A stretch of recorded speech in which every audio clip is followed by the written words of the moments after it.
सभी भाइयों और बहनों को ईद की शुभकामनाएं। ईद मुबारक। इस समय हज चल रहा है। सऊदी अरेबिया के मक्का शहर में काबा वो पवित्र स्थान है जिसकी यात्रा को हज कहते हैं। हर साल करीब करीब 40 लाख लोग इस एक ईश्वरवाद के केंद्र पर दुनिया के कोने कोने से जमा होते हैं। हज का संदेश एक ईश्वर एक मानवता का संदेश है।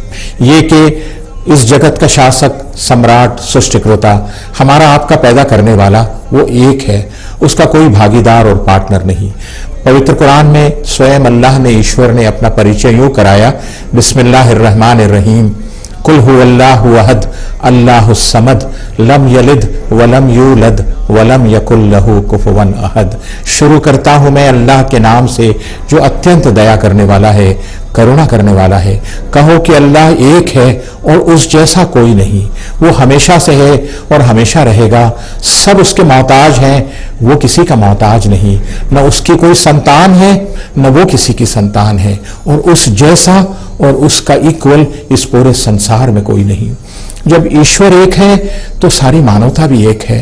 पवित्र कुरान में ईश्वर ने हमको यूं समझाया, ए लोगों, हमने तुम्हें एक मर्द और एक औरत के जोड़े से पैदा किया और तुम्हारे अलग अलग वर्ग और वंश बनाए ताकि तुम्हारा एक दूसरे से परिचय हो। निसंदेह अल्लाह की दृष्टि में वही व्यक्ति सबसे ज्यादा सम्मानित है जिसके कर्म अच्छे हैं। वर्ग, वंश, जात पात, रंग, रूप और जन्म के आधार पर इंसानों और इंसानों में भेदभाव नहीं किया जा सकता।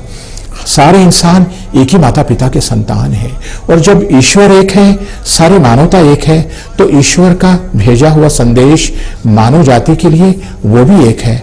हर युग में, हर जमाने में ईश्वर ने अपने पैगंबरों को, महापुरुषों को, प्रॉफिट्स और मैसेंजर्स को दुनिया के हर कोने में भेजा।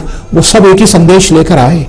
1400 साल पहले पैगंबर मोहम्मद ईश्वर के आखिरी दूत बनकर, सारे इंसानों के मार्गदर्शक बनकर यही संदेश लेकर आए कि आओ हम और तुम उसके आगे झुक जाएं जिसके आगे ये पूरा जगत झुका हुआ है। उसकी आज्ञा का पालन करें जिसकी आज्ञा और जिसके हुक्म का पालन ये पूरे संसार में हो रहा है। उन्होंने कहा कि देखो, मैं ये मार्गदर्शन लेकर आया हूं, ये ईश्वर का भेजा हुआ मार्गदर्शन है। ये जीवन के हर क्षेत्र में तुमको राह दिखाता है।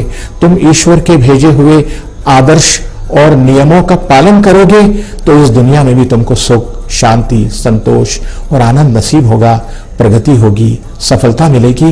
और जब तुम लौटकर अपने प्रभु के पास जाओगे, और निश्चित रूप से जाना होगा, अपने कर्मों का हिसाब देना होगा, तो वो तुमसे खुश होगा, तुमसे प्रसन्न होगा। हमेशा हमेशा का जीवन, हमेशा हमेशा का सुख नसीब होगा। इन्हीं बातों की ट्रेनिंग हज में दी जाती है और यही हज का संदेश है।